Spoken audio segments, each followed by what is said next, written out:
Hey, what's up? I'm having a meh day.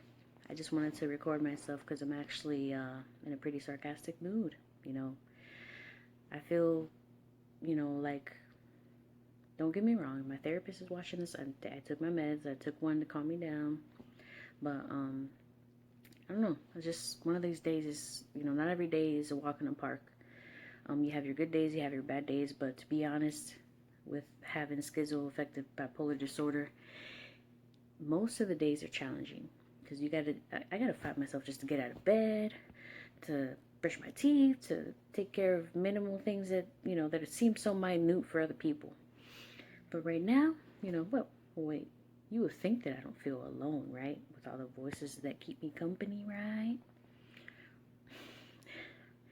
But to tell you the truth, like right now, I decided to record myself because I'm having I'm currently coping right now as I'm talking to you on this video. I'm coping. I'm using my coping skills to deal with I'm PMSing. It's about 2 weeks before I start my period. You know, but I'm currently feeling.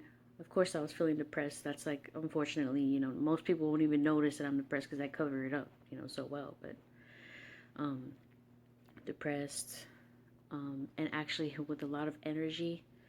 Um, I took my hydroxyzine. That's what I take. It's like an allergy med, but they use it for anxiety as well. So calm me down. Um, but basically, I wanted to just record and just talk to you guys, tell you, let you see me walk through it. I have like pillows stacked up all around me, so I feel kind of more comfortable. I'm not alone. I'm at my dad's, so my kids are asleep, But like if I wasn't talking, um, if I wasn't talking or distracted myself, I probably would start meditating, and I may hear some things because the pills doesn't take it away all the way, but most of the time, I could just deal with it. Like it just put it. I mentally close, like open a door and close it, and I could like go guide myself through not dealing with it. But I did a little bit too much of not dealing with it, and just letting you know now. Take deep breaths, try to calm down. Like I said, I put these pillows around me, have something sensory wise you can feel, tactile stuff, you can feel it, something soft, have somebody to talk to. So, you know, it gets kind of hard at night, to tell you the truth. Day and night, most nights it's kind of hard right before I go to sleep, and that is true. You have to pretend to sleep to go to sleep. But, yeah, obviously scatter-minded, but that's usually how I am, you know. I was gonna try to put down, write something or write a script or something, but no, I'm not gonna do that. This is raw. This is real. This is what I'm going through. I'm Puerto Rican. I'm schizo-rican. um, I have schizoaffective bipolar disorder. My last hospitalization was almost a year and a half ago. Wow. And I think in January it'll make it a year and a half that I've been hospitalized. You know, so I've got the perfect team. Um, Now, right now, just thinking about that, it's bringing like flashbacks of. That's the thing. When I'm flashbacks of when I was having an episode. My psychotic episodes are so scary. They've been scary. I didn't, like I said, my first one was when I was a kid. You know, so if anybody's interested in just listening to me talk, thank you, thank you for listening. But I see this as an avenue to, as a coping skill that I have to, like a live journal. I know there's gonna be naysayers. There's gonna be people that make fun of me or whatever. I don't care. And the matter, the fact is that I want to get awareness out there, you know. And it's not always fun. Like right now, I'm fighting. I actually feel depressed, and I feel a bit of mania. I don't know if it's mania or my sense of humor, or it's the same thing. But you see, I'm smiling and everything, but my voice is kind of monotonous. What I get from a lot of people. Actually, I had my thirst, my first therapist that I had over after 10 years of not having any. He told me that I have a monotone voice, monotone way of talking, and I'm like, really? So I have to try to, huh? Wait, really? So I sound sarcastic all the time. Nobody really knows if I'm being serious or not. So but this is just me. This is what I'm going through. Got a lot of stories, so I guess I've turned this into a story time. If you made it this part 5 minutes in, yeah. So basically, now when I first started hearing and seeing, like having my my first my first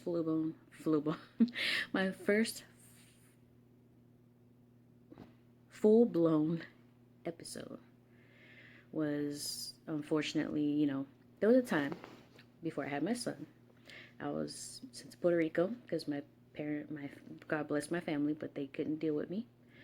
And trying to be speeded up a little bit. My family over there didn't want to deal with me. They wouldn't let me go inside the house. And it's okay. Everything's fine with them. But I found myself sobbing in the street. And before I went, though, did you know I was actually going to join the army? I was talking to a recruiter. I was on meds, but I slowly took myself off gradually, and I was exercising, drinking, everything was perfectly fine. I was feeling so good, ready to go. The same night she told me, hey, why don't you come with me, she was going to take me to Florida or whatever, do whatever I need to do to go through boot camp. It was the same night I drank something that my aunt put my medicine in it. I didn't know. She told me after. That my mom had told her to do it or whatever. I don't feel bad about that. Well, there's a part of me that didn't really understand, but I kind of do understand because they're concerned for me. That but that wasn't really a good thing to do because But anyway, things happen for a reason, so it's okay. Now back to what's going on, or what happened. What's going on? What happened? So yeah. So she crushed up Depakotes and put it in a Pepsi and made me drink it. I didn't know she did. I just thirsty. And then later on, all those things happened that night. And then I had to stay outside. I felt so sad. I felt like my family, everything's good right now. But at that time, now I'm 32. So about 10 years ago. Yeah, wow, 10 years. 10 years ago, that happened. And I started hallucinating a lot. Well, it was real to me. I looked up at the stars because I was in Puerto Rico, up in the mountains, and for privacy, I don't want to say where. But I started looking at the stars, and I heard a female voice say, "Tu eres Taína," and that translated in English means you are Taína. You're Taíno. Basically saying that I'm a female native.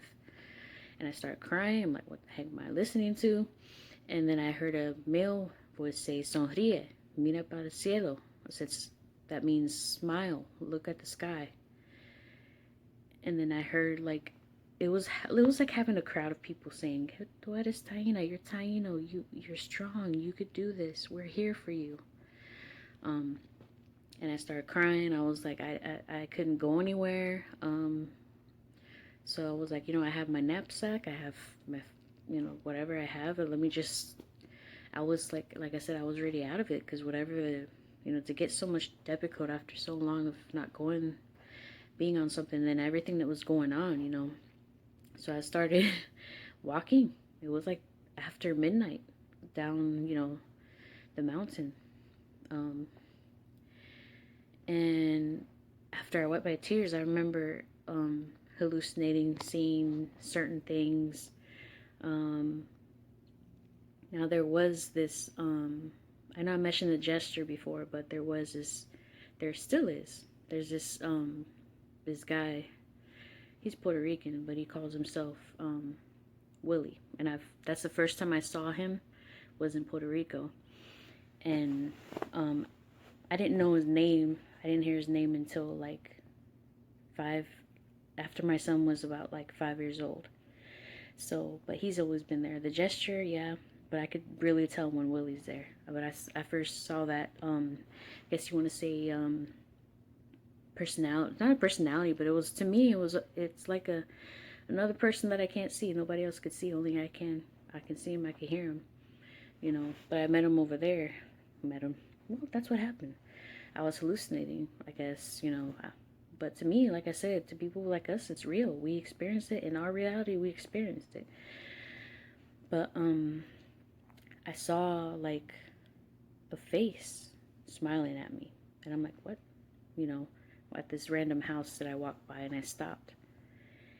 And out of nowhere, I felt something come into me, like as if I had somebody guiding me, but it wasn't me. I was kind of like in the back seat watching what was going on. So I started jogging down the mountain, and I remember I heard a dog trotting behind me, and it looked like a German Shepherd, but white. Maybe it was a white German Shepherd, I'm not sure. But I remember I stopped. I was out of it, lost touch with this reality like crazy. Like I sat down where there was a railing, you could overlook the view of the mountain to look to the town, and a car stopped and asked me, what? Who are you looking for? Or no, why are you here? Who are you looking for? And for some reason, Jose Ayala, I'm like, and then I was thinking of like the Virgin Mary, because I started crying when that guy drove off. I started crying, and I looked out through the mountains, and I was crying as if I could feel. I was raised Christian, but like I was crying. I felt like I needed a presence, like I needed some type of help to ground me. I didn't know what was going on, didn't know what to believe, didn't know anything that was going on. So I actually felt like I was sitting in the Virgin Mary's lap, and she was combing my hair. I know. So after that, I got up and I started jogging down the mountain. That dog that was trotting was right next to me, by the way. Before that guy drove off, he asked me if that was my dog, and I just shook my head, yes. Pay attention to the dogs. I get down to the summit, and there's a gas station. Go to the gas station, and I remember saying, this is weird. I remember saying, hey, do you know somebody? I'm looking for somebody with a red Corolla and wearing a purple t-shirt and a hat. Very descriptive, but I kid you not, I don't know if they set it up or he found somebody that actually had it, but like maybe 20 minutes later, when I was sitting outside, another dog, German Shepherd, this time the regular black and brown, sat right in front of me, and he asked me, is that your dog? And I said, yeah. I looked to my right, and I see a red Corolla, and that guy had a purple shirt. Never talked to him, never wondered what was going on. I was just lost. Then I started hearing whispers. First sounded like waves, like water, like the beach waves, but with rain and whispering. Like you could make it into a voice. And I heard the words La diosa del mar y el sol. That's basically saying the goddess of the sun and sea, or of the sea and the sun, the goddess of the sun and sea. And that made me feel so good. And so in that time, it's like I was in a trance, and I was this goddess of the sun and sea. I was so sad because my husband left me or something like that. I was going through it. Like, this is the first time I'm actually sharing this in detail. So fast forward that, I just kept walking. Now, kid you not, I was out of it. Like, I was going through a lot of things, and that was the second dog. The third dog, I actually made it to, all I know is that at the back of my mind, I still wanted to join the military. I was like, maybe I could just sit this through and I'll be fine. um, I will be fine. Let me sit this through. I even called my old instructors from ROTC, but I'm not gonna say their names. If you're watching this, you're a friend of mine, then you know who they are. If you went to school with me, but they were closed, of course, because it was during the night. And I was there. There's one security guard riding the bike around the parking lot, and a black dog showed up far away. There was like in the street light, and he was like coughing or gagging, and I panicked. I had a water bottle on me. I ran to the dog, and I helped him. He looked like a dog that I used to have named Shadow. Again, pointy ears, all black. First the all white dog, then the German Shepherd, normal looking dog, and now this dog, the same size but all black. And he followed me. He stayed with me the whole time. I met up with somebody in my family because I found out I was there. But like I met this. Everything's kind of in a blur. But okay, so I was with that dog. I went to this gas station. There was a guy that was in the street. I literally pointed at the birthmarks I have on my face because it's like a Big Dipper. And he actually went like this too when he had the same birthmarks on his face. So I guess that's how we, developed a friendship for the couple hours or so that we were walking. So I was roaming. I lost my knapsack. And everybody I talked to, even though I was out of it, I was still saying, all I want to do is just join the military. I just want to join the military. That's all I want to do. And then I was like, since I didn't have my information, I didn't have my license. I lost the knapsack that I had. They had my license and everything and my social.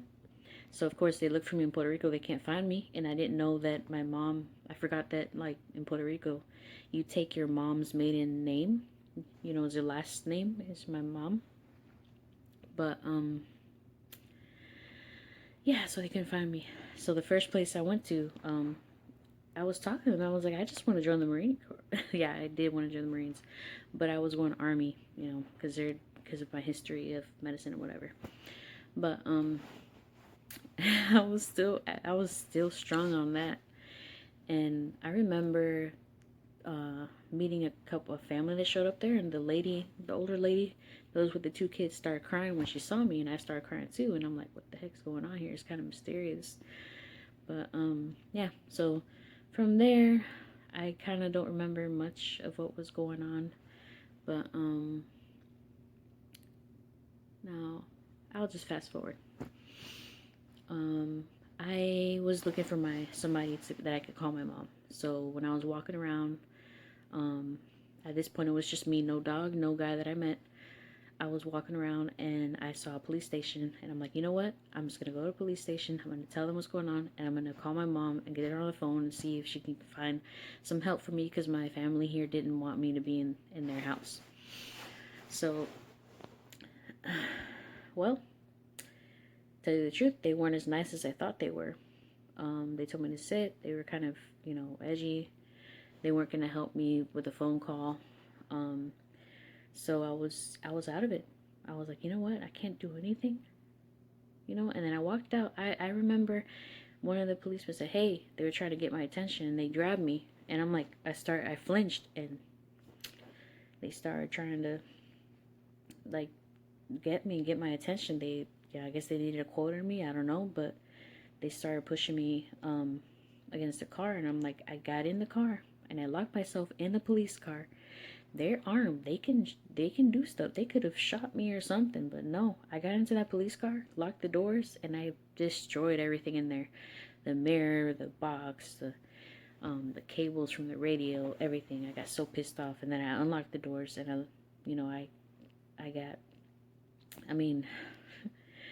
was out of it. I destroyed their car in the inside, and the lady that came in, I was just kicking whoever came in the face, and they were all police. So you can imagine, out there I was like, you know what, F this. I don't have anybody. Nobody cares about me. Forget it. I'm angry. So let it be. Whatever it is, let it be. And then I was hallucinating. They actually kept me in a cell, in two different cells. But the first cell, that's when I first started. I know this sounds crazy. I'm not obsessed with anything. I'm just telling you what I experienced, what I was seeing. You know, I started hearing people that were saying they were in the military. The first time that I ever heard that was there, and at night when I was in that cell, that's when I first heard that. Um, and what's cool is that when I mentioned a story similar to this that happened to me, somebody actually did comment on there and said they were in the Marine Corps and they'd experienced the same thing.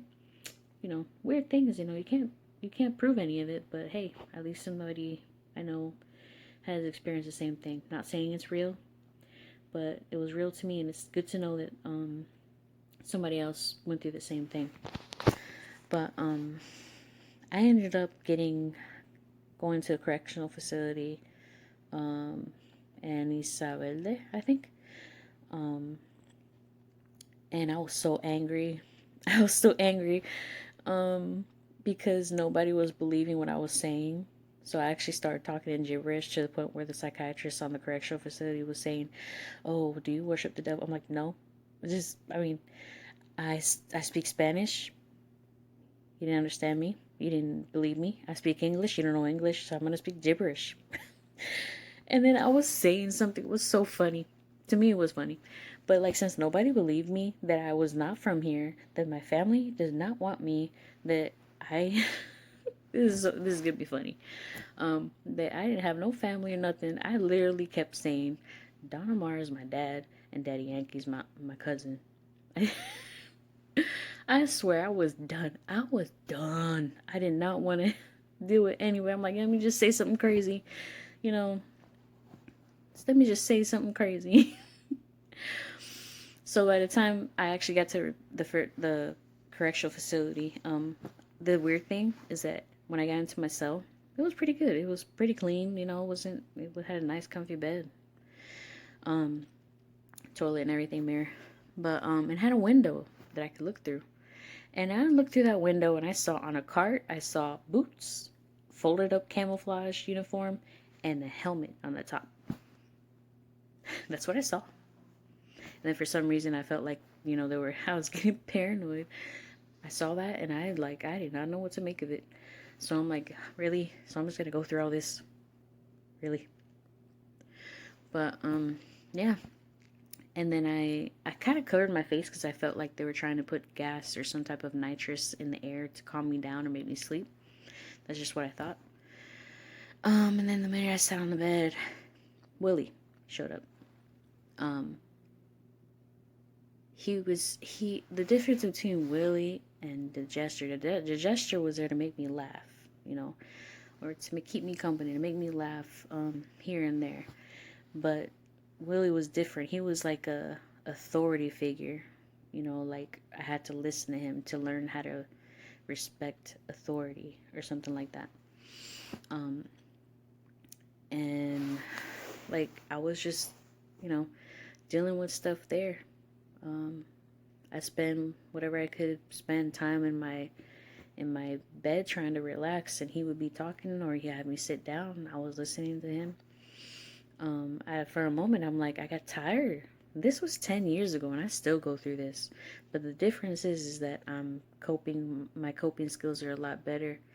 And I came to terms with what I was experiencing, what I'm going through. You know, it's my normal. But as long as it doesn't it doesn't interfere with what's going on, you know, that I don't lose touch of this reality, it's fine.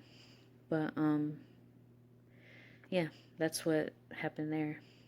I was there, but they ended up letting me go. I had felony charges for assaulting different cops, amongst other things. They said it was a conspiracy about me going to destroy the cop car, but yeah. So now, my mom, bless her heart, she made it to Puerto Rico and saw me when I was in the cell, about to do a court date or something. I was in a cell. They were in the middle of transporting me. I think I just got there to be in front of the judge or something. My mom was there. She made it there. She was crying. I love you, Mom. She was crying and she said she didn't want to leave me, and you know, I don't hold grudges, you know. I'm completely you know, I don't hold grudges to people. You know, things happen for a reason. But now by the grace of God, I was not sent to the prison. They treated me as somebody that was a minor with mental health issues. They gave me Haldol, which I did not like. Never liked it. Um, Always got a rash from it. Made me too sleepy. Or I slurred speech too. But like, yeah. So those are the two things, or the two. That's when I first. That my biggest episodes were there. And then the ones that happened, that was 22. The ones that happened every couple of times after that. In that alternate reality video, I talk about one that happens in River Point that happened after that. So it kind of connects, sort of. But, you know, yeah, it's funny. But that's what happened. That's what I experienced. I like the rambling. I've been rambling. If you guys are still watching, oh my goodness. Thank you. Well, I'm running out of things to say. You know, it's funny. Look at this. Oh, you can't see it. Well, oh well. It's 39 after. It's funny because when I have my sessions with my therapist, I always like around 39 or 40 minutes after I run out of things to say. But for this, yeah, I'm glad I was able to talk about what happened in more detail. I was able to talk about it, those hallucinations and stuff that I went through. And it's what I went through. You know, I'm not gonna make anything up. But it's to bring awareness to, you know, I'm schizophrenic. I'm pretty sure if, you know, my next story when I was talking about I'll talk and I'll make a video for that late on another day. For my last episode that happened was the worst, you know. But, you know, you have to wait for that one. So if you made it this far, thank you. If you want to see more videos of people, of me dealing with schizophrenia, schizoaffective bipolar disorder, which is basically bipolar moods, or having bipolar disorder mood swings, and having schizophrenia. So schizoaffective bipolar disorder. So if you want to see more, like I said, you can subscribe, hit the notification button. I'll try to make sure I don't post at midnight. I'll wait till the next day. Again, thanks for watching.